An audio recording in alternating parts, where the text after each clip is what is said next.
शांति।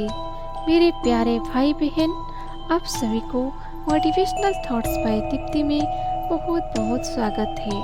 आज का विषय वस्तु है श्री गीता जी का प्रधान विषय।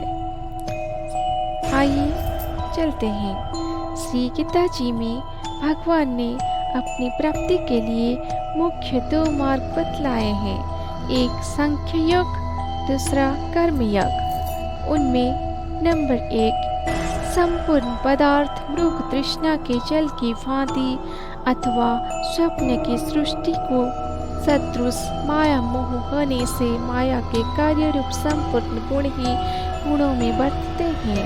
ऐसे समझकर मन, इंद्रियों और शरीर द्वारा होने वाले संपूर्ण कर्म में कर्तापन के अभिमान से रहित होना तथा सर्वव्यापी सच्चिदानंदन परमात्मा के स्वरूप में एक ही भाव से नित्य स्थित रहते हुए एक सच्चिदानंदन वासुदेव के सिवाय अन्य किसी के भी होने पने का भाव ना रहना, यह तो सांख्य योग का साधन है।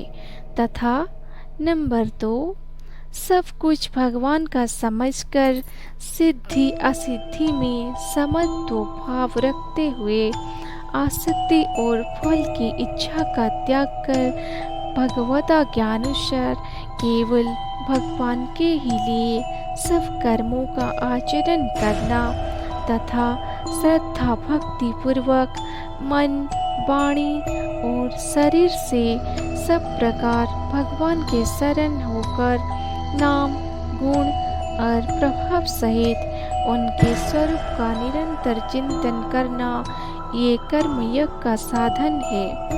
उक्त दोनों साधनों का परिणाम एक होने के कारण वे वास्तव में अभिन्न माने गए हैं, परंतु साधन काल में अधिकारी भेद से दोनों का भेद होने के कारण दोनों मार्ग भिन्न भिन्न बतलाए गए हैं। इसलिए एक पुरुष दोनों मार्ग द्वारा एक काल में नहीं चल सकता।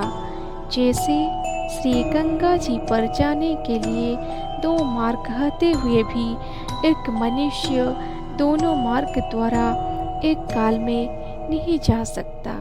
उक्त साधनों में कर्म योग का साधन संन्यास आश्रम में नहीं बन सकता, क्योंकि संन्यास आश्रम में कर्मों का स्वरूप से भी त्याग कहा गया और सांख्य योग का साधन सभी आश्रमों में बन सकता है।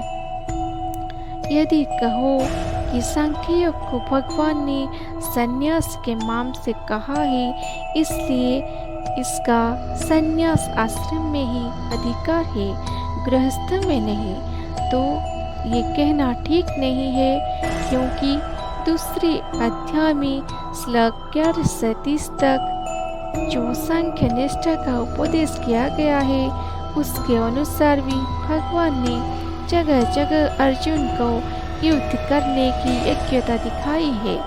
यदि गृहस्थ में सांख्य योग का अधिकार ही नहीं होता तो भगवान का इस प्रकार कहना कैसे बन सकता। हाँ, इतनी विशेषता अवश्य है कि सांख्य मार्ग का अधिकारी देहाभिमान से रहित होना चाहिए, क्योंकि जब तक शरीर में अहं भाव रहता है तब तक सांख्य योग का साधन भली प्रकार समझ में नहीं आता। इसी से भगवान ने सांख्य योग को कठिन बतलाया है तथा साधन में सुगम होने के कारण अर्जुन के प्रति जगह जगह कहा है कि तू निरंतर मेरा चिंतन करता हुआ कर्म योग का आचरण कर। ओम नमः भगवते वासुदेवाय। जय श्री कृष्ण।